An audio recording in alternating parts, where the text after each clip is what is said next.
Assalamualaikum warahmatullahi wabarakatuh.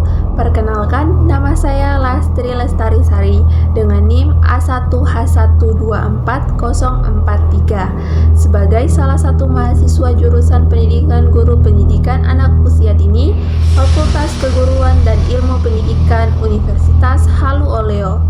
Pada kesempatan kali ini, saya akan melakukan pembahasan materi rangkuman buku pengantar pendidikan dalam rangka memenuhi tugas mata kuliah pengantar pendidikan yang diampu oleh Ibu Dr. Siti Rahmaniar Abu Bakar SPD MPD.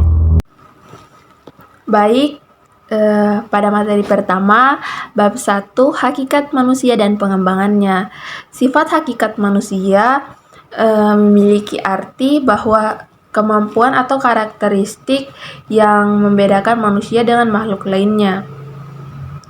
Wujud hakikat manusia ada 8. Yang pertama, kemampuan menyadari diri, yang dimana kemampuan ini dimana manusia itu menyadari bahwa dirinya itu ada dan memiliki ciri khas ataupun karakteristik tertentu.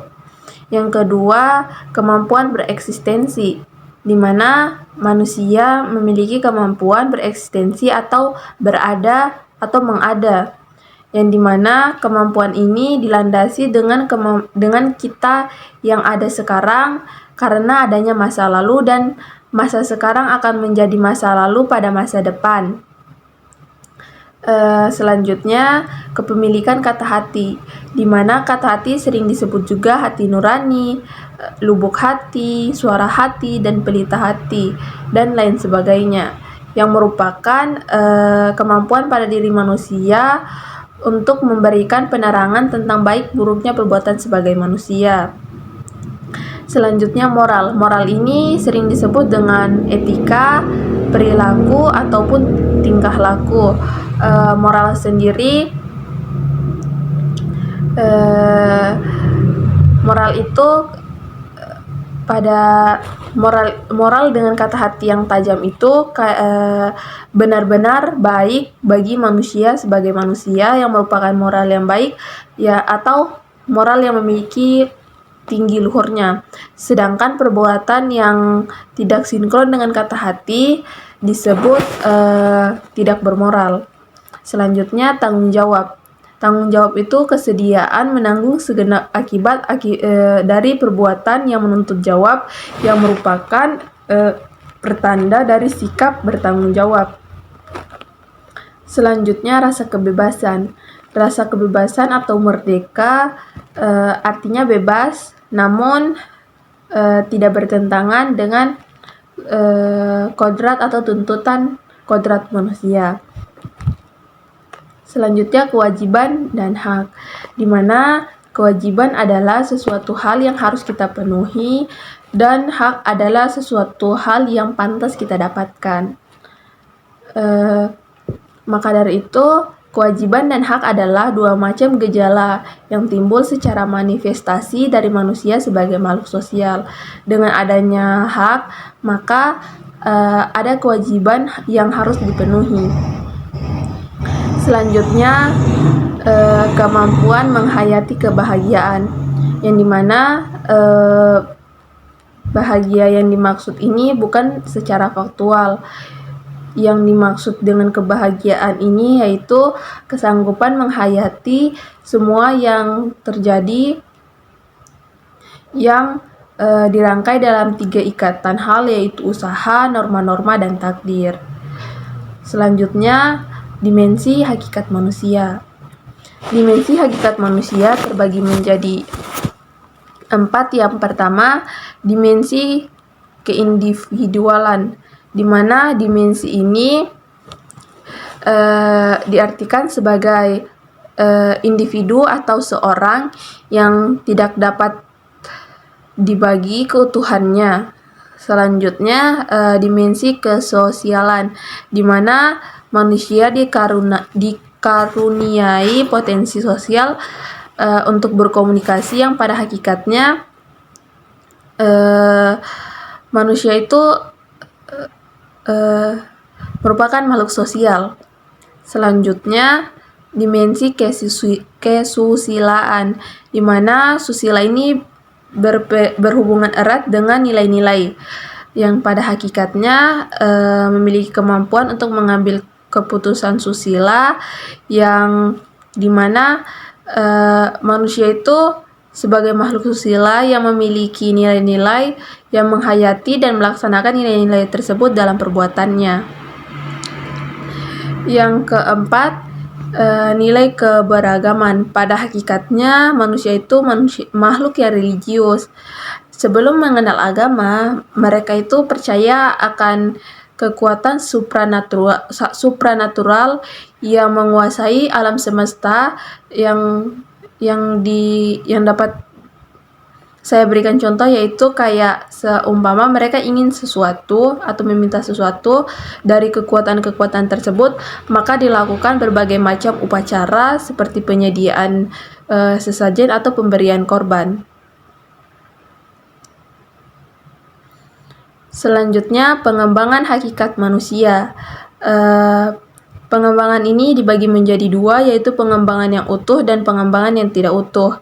Pengembangan yang utuh sendiri dapat dilihat dari segi wujud dimensinya dan arah pengembangannya. Dimensi hakikat manusia yang utuh diartikan sebagai pembinaan terpadu terhadap hakikat manusia sehingga dapat tumbuh dan berkembang secara selaras. Yang kedua, pengembangan yang tidak utuh, yaitu pengembangan yang tidak utuh berakibat terbentuknya kepribadian yang pincang dan tidak mantap.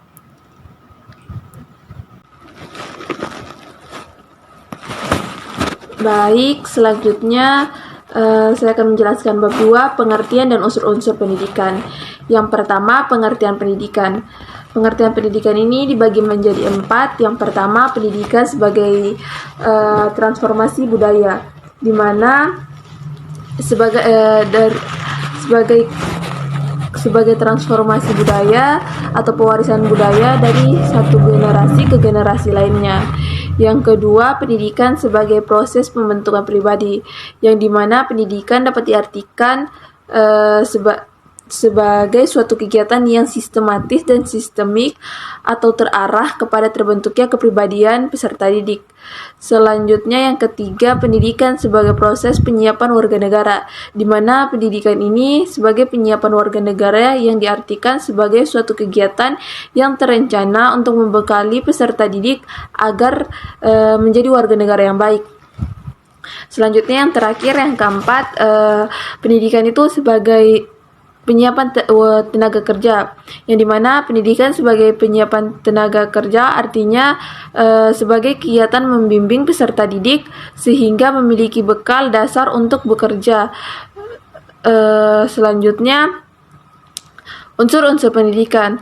Unsur-unsur pendidikan itu terbagi menjadi peserta didik, di mana peserta didik adalah subjek yang perlu dibimbing, yang dimana memiliki ciri khas sebagai individu yang memiliki potensi fisik dan psikis yang khas, individu yang berkembang, individu yang membutuhkan bimbingan, individu yang perlu diperlakukan secara manusiawi, dan individu yang memiliki kemampuan untuk mandiri.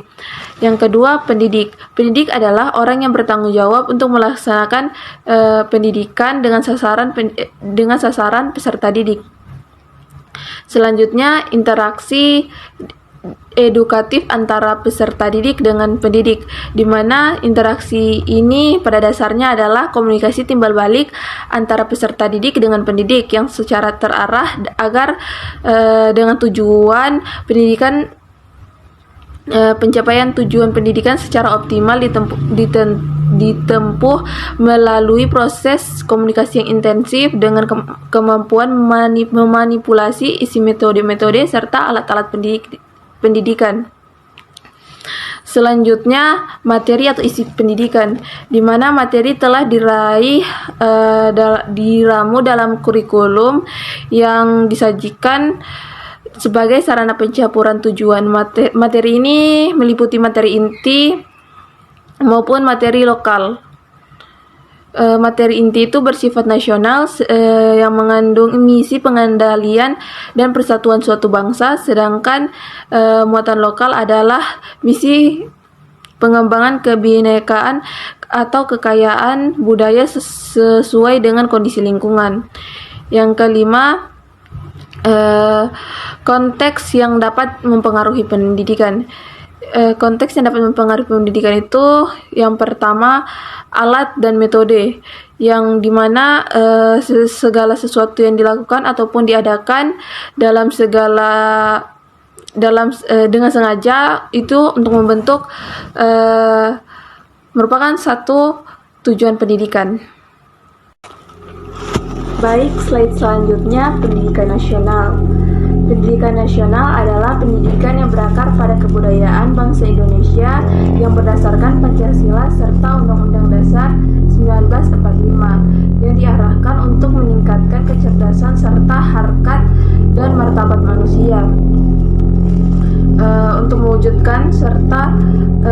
mewujudkan manusia serta masyarakat Indonesia yang beriman, yang bertakwa kepada Tuhan Yang Maha Esa, yang berkualitas dan mandiri sehingga mampu membangun dirinya dan masyarakat sekelilingnya, serta dapat memenuhi kebutuhan untuk pembangunan nasional dan bertanggung jawab atas pembangunan bangsa. Yang kedua, tujuan pendidikan nasional, di mana tujuan pendidikan nasional itu memuat gambaran tentang nilai-nilai baik, luhur, yang pantas dan benar, yang indah untuk kehidupan, karena pendidikan memiliki tujuan untuk memberikan arah kepada segenap kegiatan pendidikan yang merupakan sesuatu yang ingin dicapai oleh segenap kegiatan pendidik. Yang ketiga, jenjang dan tujuan pendidikan di Indonesia. Jenjang tujuan pendidikan di Indonesia itu ada 4. Yang pertama, tujuan umum pendidikan nasional Indonesia ialah menjadi manusia Pancasila. Yang kedua, tujuan institusional, yang dimana tujuan yang menjadi tugas dari lembaga pendidik tertentu untuk mencapai suatu tujuan. Misalnya pendidikan tingkat SD yang berbeda dengan tujuan pendidikan tingkat menengah dan seterusnya. Selanjutnya, tujuan kurikuler, di mana tujuan ini merupakan suatu tujuan yang bidang studi atau menjadi satu tujuan suatu bidang studi atau tujuan mata pelajaran seperti tujuan IPA, IPS ataupun matematika. Selanjutnya, tujuan instruksional, yang dimana materi kurikulum yang berupa bidang studi ini terdiri dari pokok-pokok pembahasan dan subpokok pembahasan, dimana tujuan pokok pembahasan dan subpokok pembahasan ini memiliki tujuan untuk penguasaan materi pokok bahasan atau subpokok bahasan. Selanjutnya, pendidikan sebagai sistem, di mana sistem adalah suatu kebulatan keseluruhan yang kompleks atau yang terorganisir, suatu himpunan atau perpaduan antara hal-hal atau bagian yang membentuk suatu kebulatan atau keseluruhan yang kompleks atau yang utuh. Ciri-ciri sistem pendidikan itu, yang pertama, sistem pendidikan itu merupakan suatu kesatuan yang terstruktur, di mana kesatuan tersebut terdiri dari sejumlah komponen-komponen yang saling berpengaruh, di mana komponen-komponen itu masing-masing memiliki fungsi tertentu dan secara bersama-sama melaksanakan fungsi struktur, yaitu pencapaian tujuan sistem pendidikan. Selanjutnya, pendidikan sebagai suatu proses yang sistematis atau sistemik, di mana pendidikan dikatakan sebagai proses yang sistematis karena dilaksanakan secara terarah atau prosedural atau secara bertahap. Sedangkan pendidikan dikatakan sebagai proses yang sistemik, di mana karena pendidikan merupakan suatu proses yang terdiri atas berbagai unsur yang saling mempengaruhi untuk mencapai suatu tujuan tertentu atau mencapai suatu tujuan pendidikan. Baik, selanjutnya bab 3, landasan dan asas pendidikan, di mana landasan pendidikan terbagi menjadi landasan filosofi, yang dimana landasan ini berkaitan dengan makna atau hakikat pendidikan yang berusaha menelan masalah-masalah pokok seperti apakah itu pendidikan, mengapa pendidikan itu penting atau diperlukan, dan apa yang menjadi tujuan pendidikan. Yang kedua, landasan sosiologis, di mana landasan ini sebagai ilmu yang otonom yang lahir karena terlepas dari pengaruh filsafat. Landasan sosiologis ini merupakan analisis ilmiah tentang proses-proses sosial dan pola-pola interaksi sosial dalam sistem pendidikan. Selanjutnya, landasan kultural. Pendidikan itu selalu berkaitan dengan manusia, sedangkan setiap manusia selalu menjadi anggota masyarakat yang mendukung kebudayaan.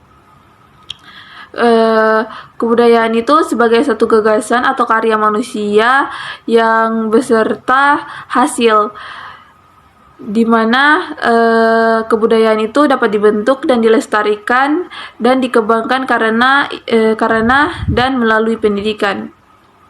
Selanjutnya, yang keempat, landasan psikologis, di mana pendidikan selalu melibatkan aspek kejiwaan manusia, sehingga landasan psikologis merupakan salah satu landasan yang penting dalam pendidikan. Pada umumnya, landasan ini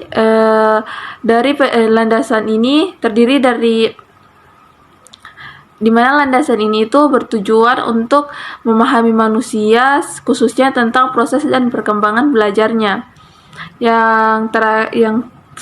Selanjutnya, landasan ilmiah dan teknologi, di mana pendidikan serta ilmu pengetahuan dan teknologi atau IPTEK merupakan kaitan yang sangat erat. Seperti yang diketahui, IPTEK itu menjadi satu bagian utama dalam isi pengajaran.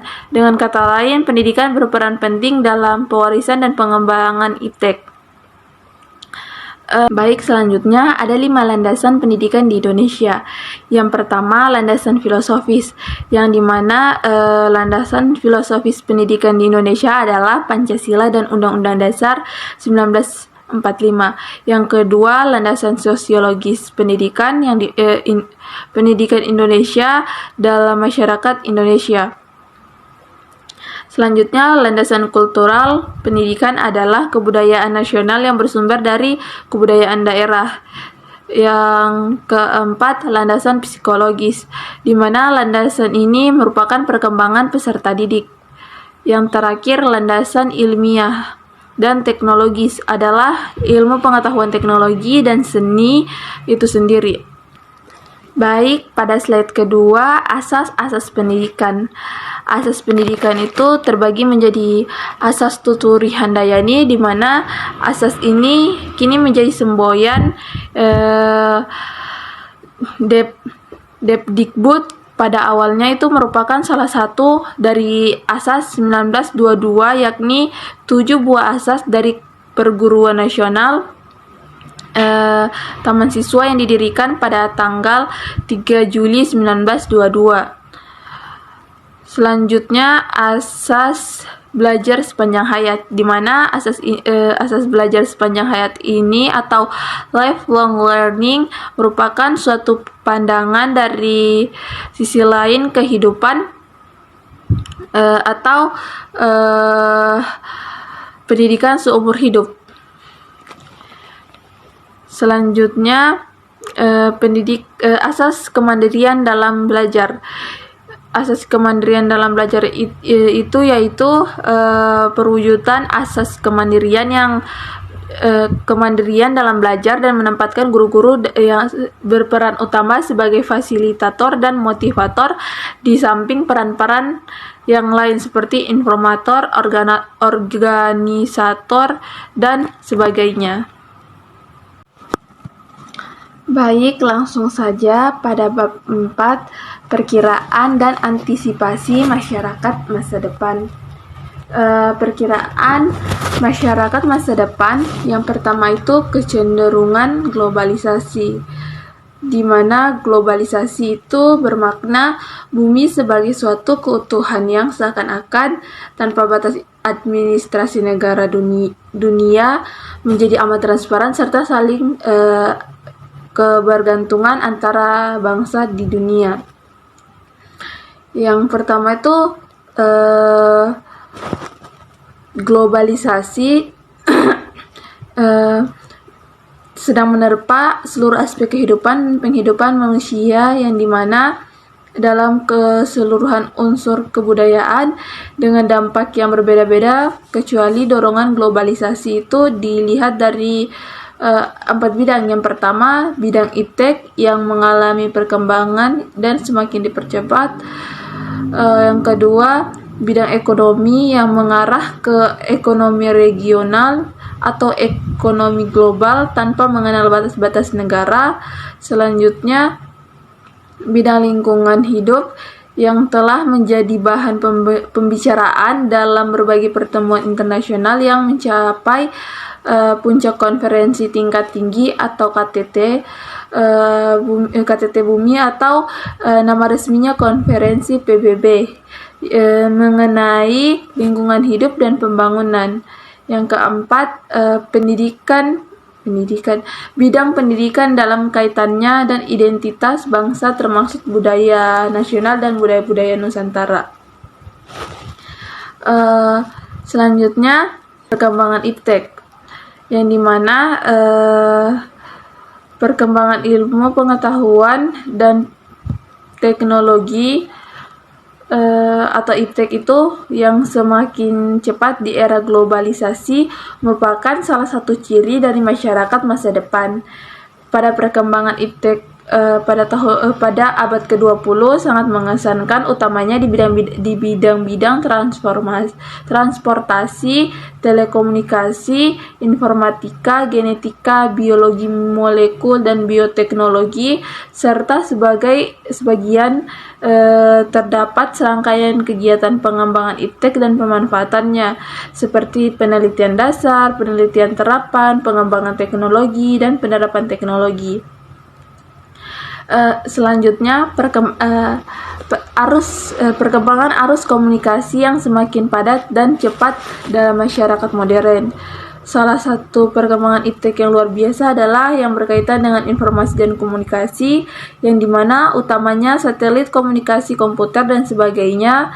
Setelah dikemukakan bahwa kemajuan itu mendorong perubahan masyarakat dari masyarakat industri ke masyarakat informasi.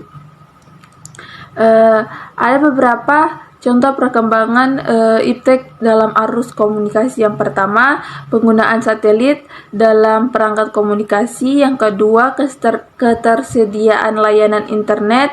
Yang ketiga, alat komunikasi yang semakin canggih yang memungkinkan seseorang berkomunikasi secara cepat.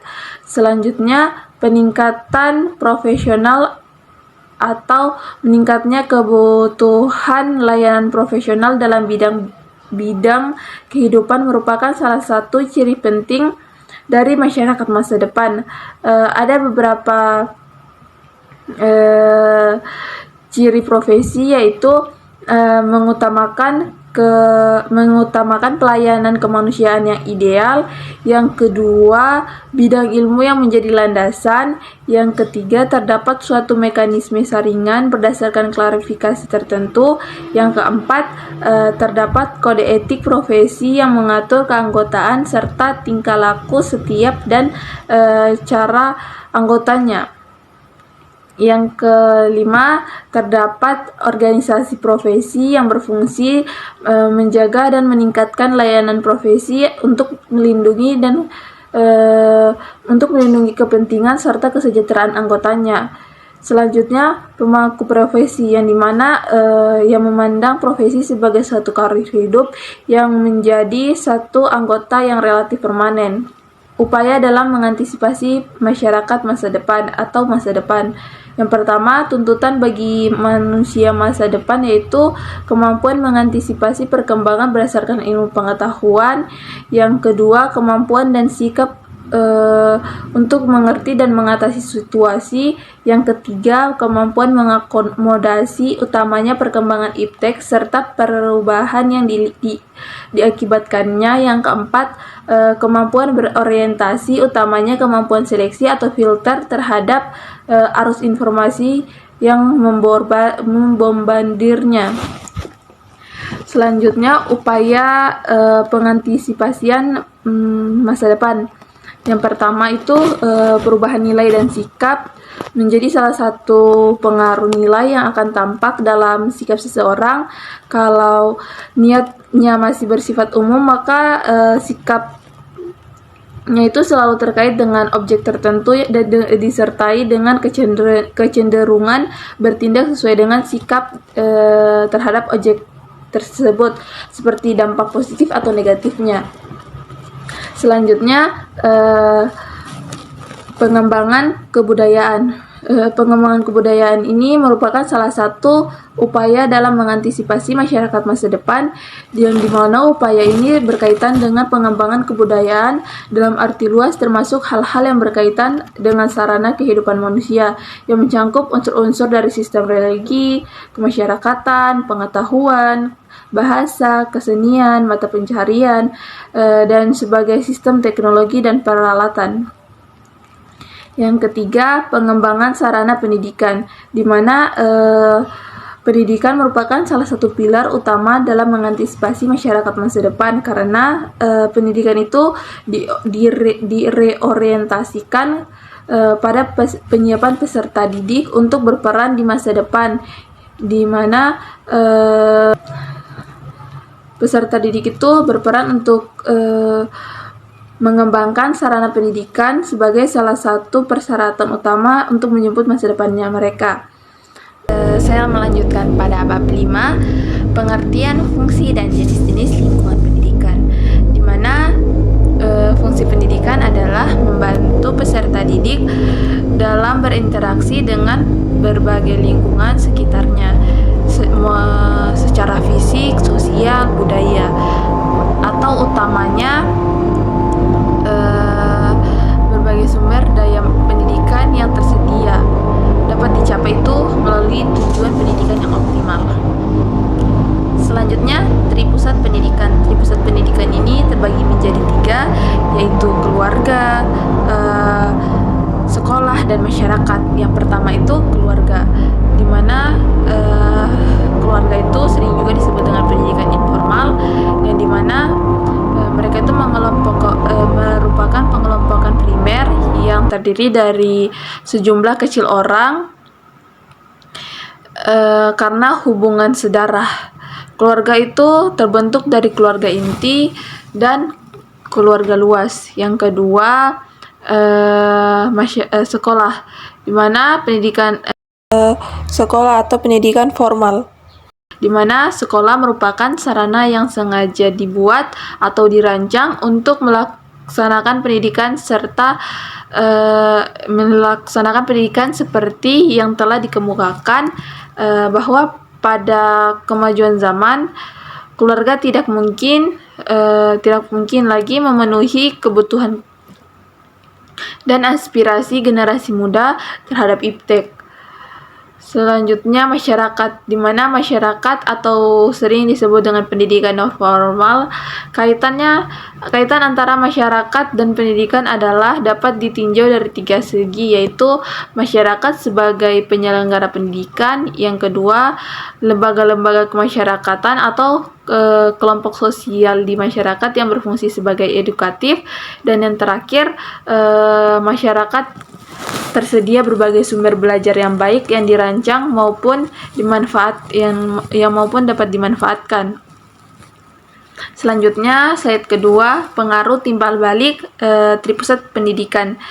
Yang pertama, di mana setiap pusat pendidikan itu dapat berpeluang memberikan kontribusi yang besar dalam pendidikan, yaitu yang pertama mengajar dalam upaya penguasaan pengetahuan, yang kedua membimbing dalam upaya pembentukan mental dan pemantapan diri yang berbudaya, dan yang terakhir melatih dalam upaya kemahiran keterampilan.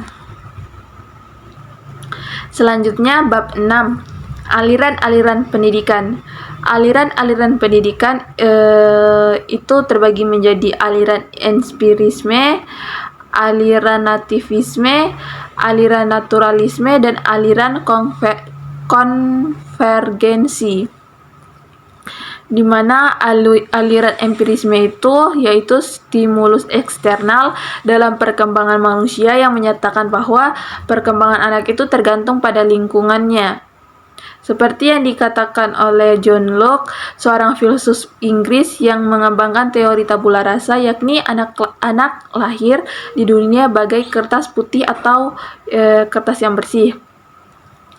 Yang kedua, aliran nativisme yang menekankan kemampuan anak atau kemampuan dalam diri anak, sehingga faktor lingkungan termaksud faktor pendidikan yang kurang berpengaruh dalam perkembangan anak, yang dimana dalam aliran nativisme ini mengatakan bahwa kemampuan anak itu tergantung genetik atau mewarisi bakat orang tuanya. Yang ketiga, aliran naturalisme, di mana menurut Rousseau bahwa semua anak yang dilahirkan itu mempunyai pembawaan buruk dan pembawaan yang baik. Anak akan dirusak ketika dipengaruhi oleh lingkungan, dan pendidikan yang diberikan oleh orang dewasa itu malah kayak bisa merusak pembawaan anak. Dan aliran ini berpendapat bahwa pendidikan wajib membiarkan pertumbuhan anak pada alam. Selanjutnya, aliran konvergensi.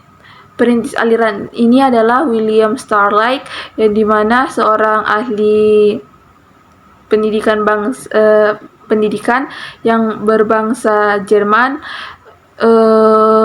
yang berpendapat bahwa seorang anak itu dilahirkan di dunia ini sudah disertai pembawaan baik buruk.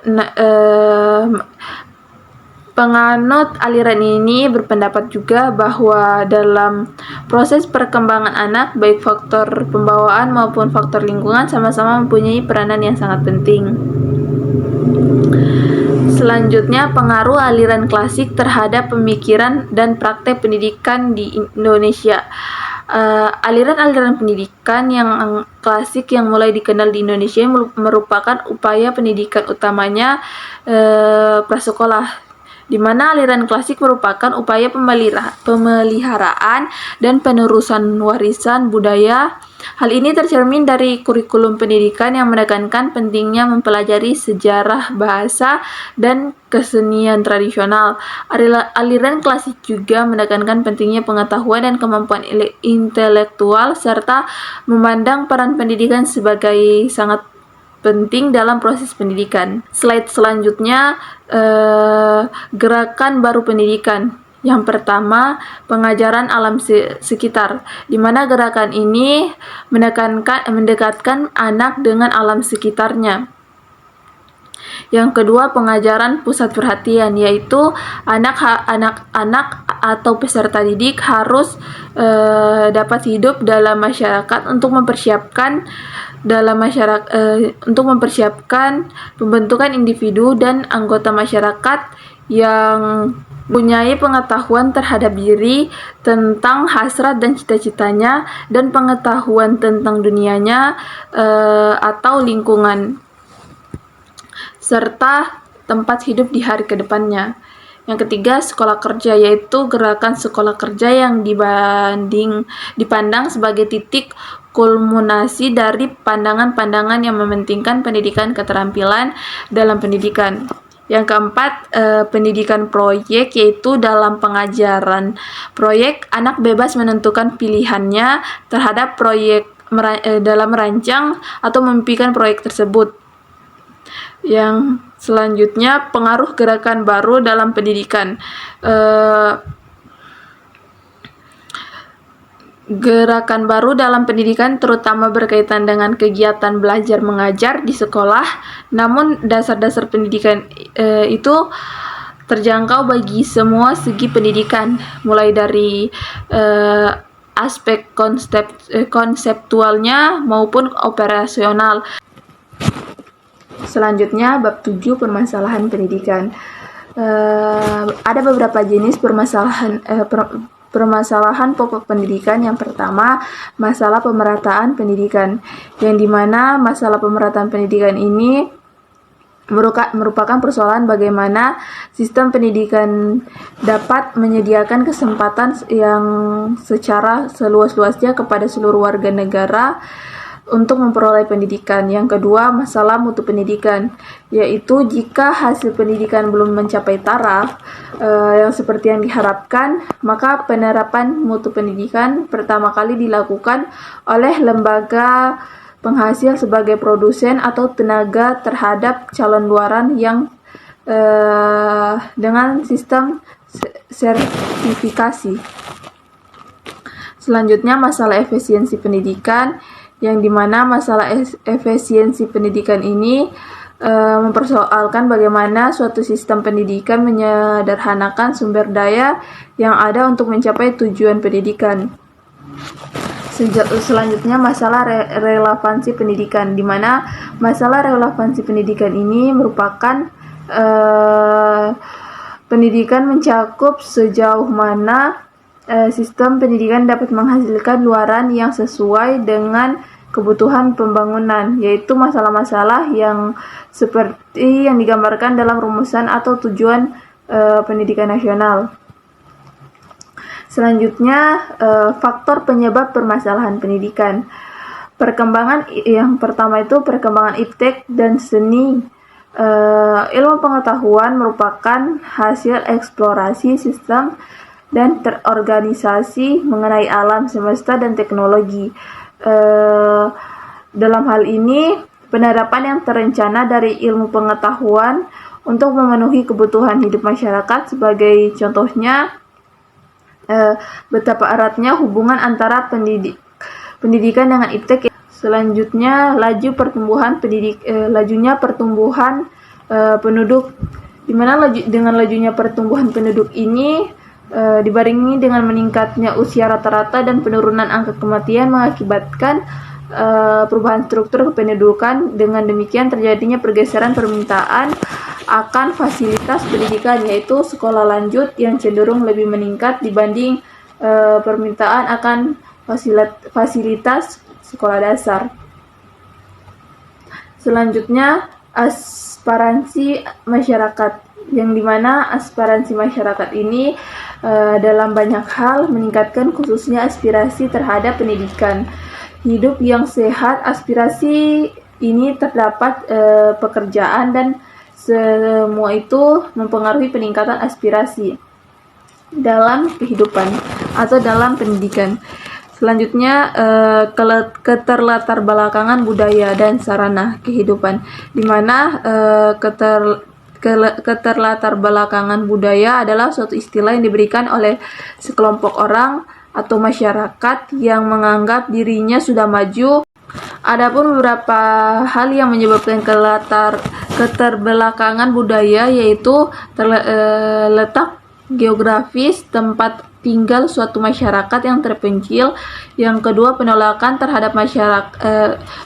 masyarakat terhadap datangnya budaya baru yang tidak dipahami dan dikhawatirkan merusak seni masyarakat. Dan yang terakhir itu ketidakmampuan masyarakat secara ekonomis menyangkut unsur-unsur kebudayaan tersebut. Selanjutnya, slide kedua, permasalahan aktual pendidikan dan penanggulangannya. Yang pertama, permasalahan aktual pendidikan di Indonesia itu masalah keutuhan atau pencapaian sasaran tujuan pendidikan, yaitu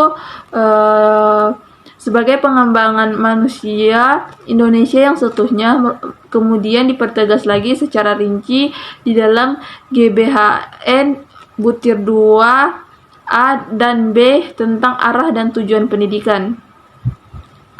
Selanjutnya, masalah kurikulum. Masalah kurikulum ini meliputi masalah konsep dan masalah pelaksanaannya. Yang menjadi sumber masalah adalah bagaimana sistem pendidikan itu dapat membekali peserta didik untuk terjun ke lapangan kerja. Selanjutnya, masalah peran guru, yaitu guru merupakan salah satu satu-satunya sumber belajar, dan dia itu menjadi satu pusat tempat bertanya. Guru itu memiliki tugas memberikan pengetahuan kepada murid. Dengan cara demikian dipandang sudah memadai karena ilmu pengetahuan guru itu belum berkembang cangkupannya. Dalam hal ini kebutuhan hidup dewasa ini memerlukan penguasaan seluruh ilmu pengetahuan dan dalam bidangnya itu sendiri yang ditekuni. Kemudian masalah yang terakhir, masalah pendidikan dasar 9 tahun, yaitu keberadaan pendidikan dasar 9 tahun mempunyai landasan yang kuat pada Undang-Undang Dasar Republik Indonesia Nomor 2 Tahun 1989 Pasal 6 yang menyatakan tentang hak warga negara untuk mengikuti pendidikan sekurang-kurangnya tamat pendidikan dasar, dan Pasal 13 yang menyatakan tujuan pendidikan dasar. Selanjutnya, upaya penanggulangan. Ada beberapa upaya penanggulangannya seperti meningkatkan pendidikan efektif secara terprogram, yaitu tidak berlangsung hanya secara insidental. Ya, selanjutnya melakukan KO dan ekstrakurikuler di mana dikerjakan dengan penuh kesanggupan dan hasil yang diperhitungkan dalam menetapkan nilai akhir atau kelulusan. Yang ketiga, pemilihan siswa atau kelompok siswa yang melanjutkan belajar ke perguruan tinggi dengan yang akan terjun ke masyarakat. Yang selanjutnya, yang terakhir, pelaksanaan pendidikan dasar 9 tahun, di mana pendidikan tenaga kependidikan perlu diberi perhatian khusus. Oleh karena itu, tenaga kependidikan khususnya guru menjadi penyebab utama lahirnya sumber daya manusia yang berkualitas untuk pembangunan.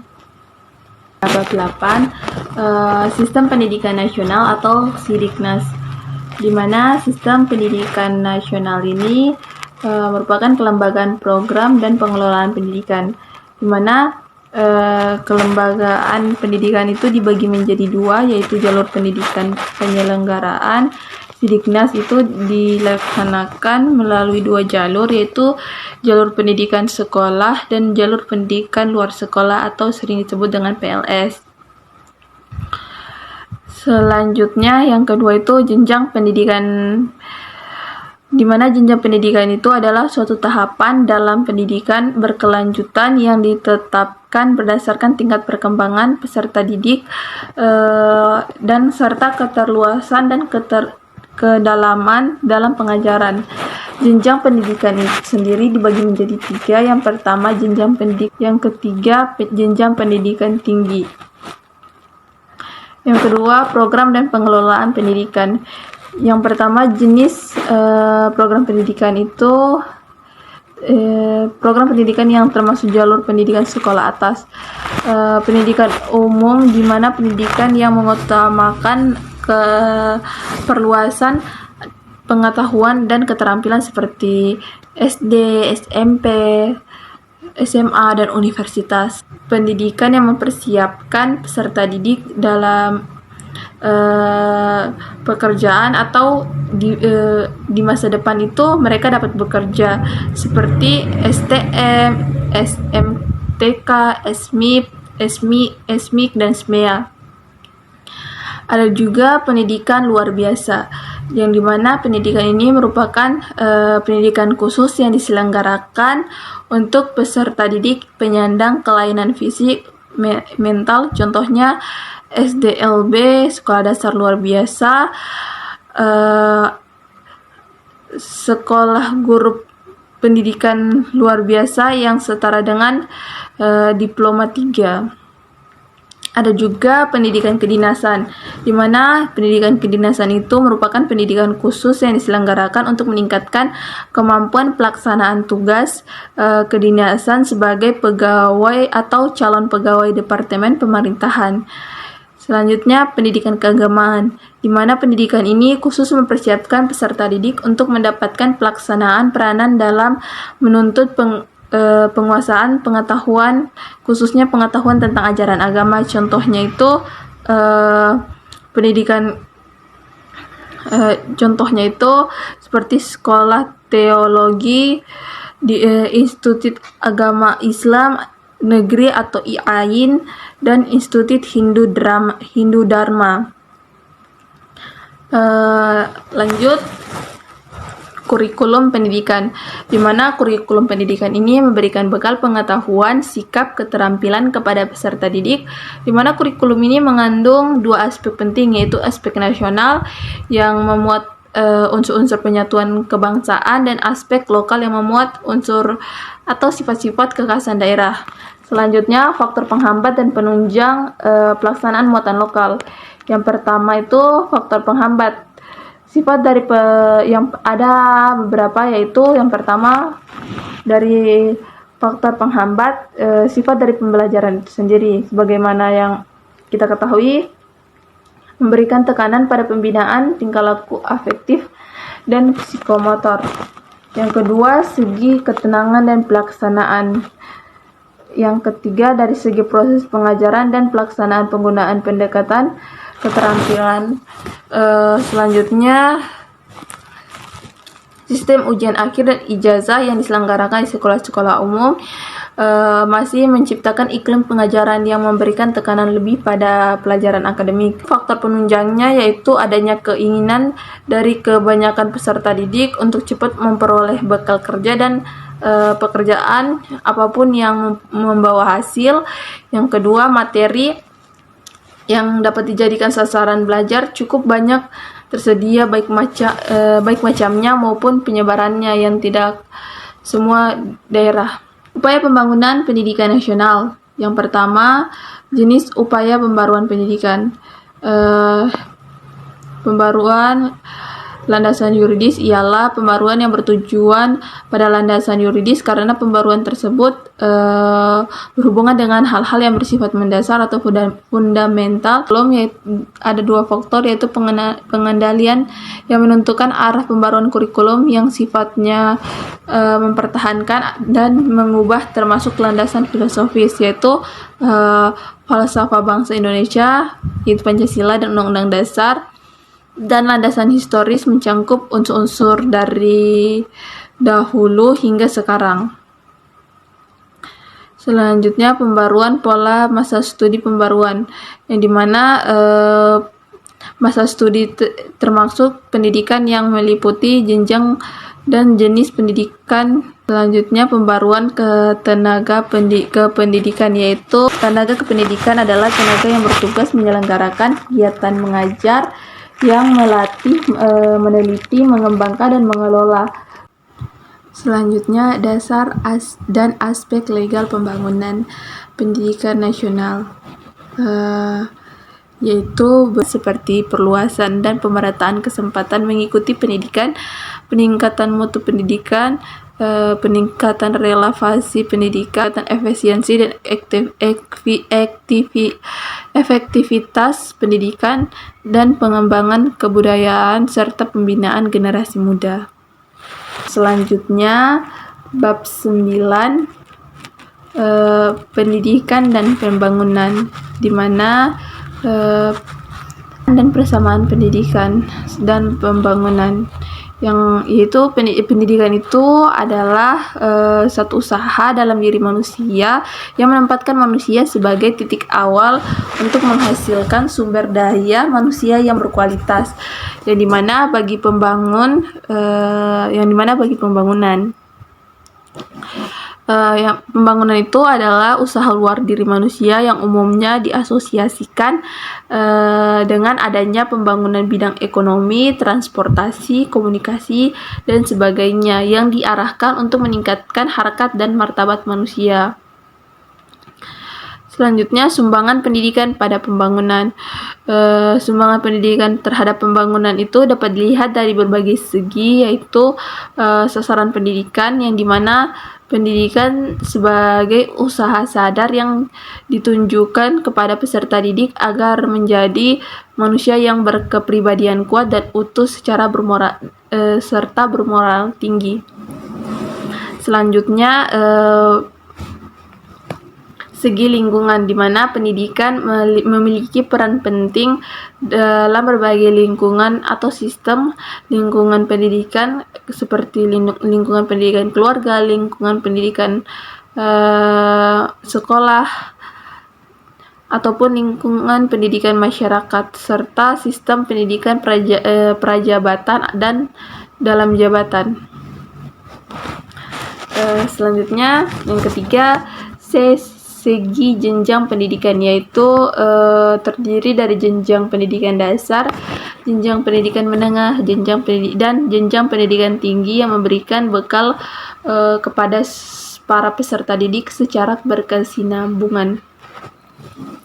Selanjutnya, segi pembidangan kerja dan sektor kehidupan, yaitu pembinaan kerja menurut sektor kehidupan meliputi bidang ekonomi, hukum, sosial, politik, keuangan, perhubungan, dan komunikasi.